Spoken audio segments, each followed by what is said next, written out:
Operation Sindoor పై Indian army కీలక ప్రకటన చేసింది. ఇండియన్ ఆర్మీ ఈ నెల 7న జరిపిన దాడుల్లో 5 ఉగ్ర సంస్థల అగ్రనేతలు హతమైనట్లు ప్రకటించింది.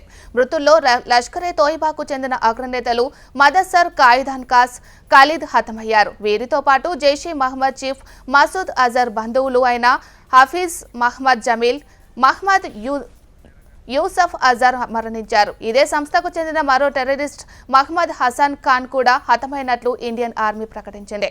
ఇందులో లష్కరే తోయిబా కీలక నేత మదస్సర్ ఖదాయిన్ కాస్ అంత్యక్రియలను పాక్ ఆర్మీ అధికారిక లాంఛనాలతో నిర్వహించగా ఈ అంత్యక్రియలకు పాక్ ఆర్మీ చీఫ్ హాజరయ్యారు.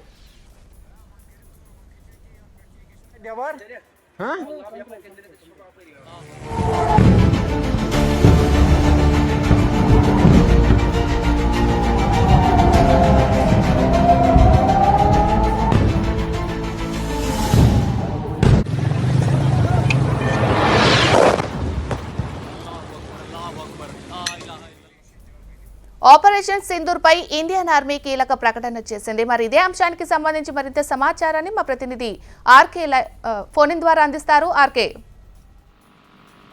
ఆపరేషన్ సింధూర్ లో హతమైన 5 ఉగ్రవాదుల వివరాలను కేంద్రం వెల్లడించింది. హతమైన ఉగ్రవాదుల్లో 3 జైషే మహమ్మద్ చెందిన అగ్రనేతలు ఉన్నారు.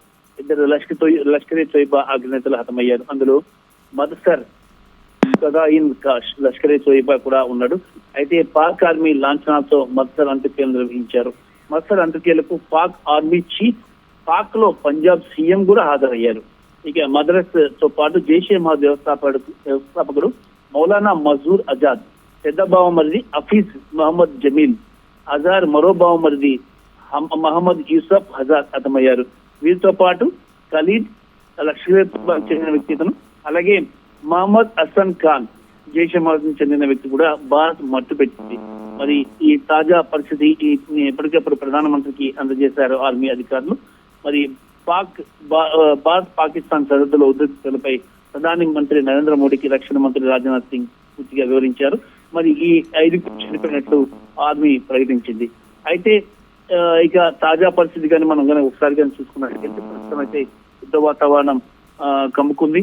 మరి సరిహద్దు దిశగా పాక్ సైన్ ముందుకు వస్తుంది, ఎయిర్ బేస్ ధ్వంసం చేస్తుంది. మరి ఇక్కడ నెలకొన్న పరిస్థితులను కూడా మిలిటరీ మీడియాకి వివరించడం జరిగింది. పశ్చిమ సరిహద్దులో పాక్ నిరంతర దాడులు చేస్తుందని కర్నల్ సోఫియా ఖురేషీ చెప్పారు. డ్రోన్లు, దీర్ఘశ్రేణి ఆయుధాలు, లాయిటరింగ్ కమ్యూనికేషన్, ఫైటర్ జెట్లతో భారత్ మిలిటరీ స్థావరాలపై పాకిస్తాన్ దాడులు చేస్తుంది.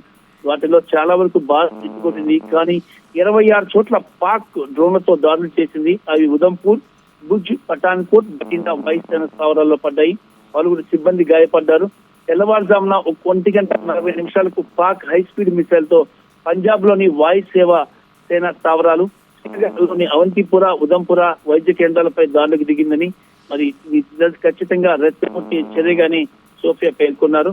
మరి ఇలాంటప్పుడు పాకిస్తాన్ ని తగిన విధంగా బుద్ధి చెప్పాలని చెప్పేసి కూడా ప్రధానమంత్రి చెప్పడం జరిగింది. ఇక పాక్ చర్యలకు ప్రతిస్పందిస్తూ భారత దళాలు పాక్ లోని స్థావరాలు, రాడార్లు, కమాండ్ కంట్రోల్ సెంటర్లు, రాడార్లపై దాడులు చేసిందని సోఫియా తెలిపారు. ఇక వీటిల్లో రఫ్కీ, మురీద్, అలాగే చుక్లా, రహీం, యారా ఖాన్, సుక్కూర్, సునియన్ స్థావరాలు ఉన్నాయని చెప్పారు. ఫైటర్ జెట్లతో అత్యంత ఖచ్చితంగా లక్ష్యాలను ఛేదించారని చెప్పారు. మరి వస్తువుల్లో రాడార్ కేంద్రము, సియాల్కోట్ లో ఏవియేషన్ బేస్ ను కూడా ధ్వంసం చేశారు.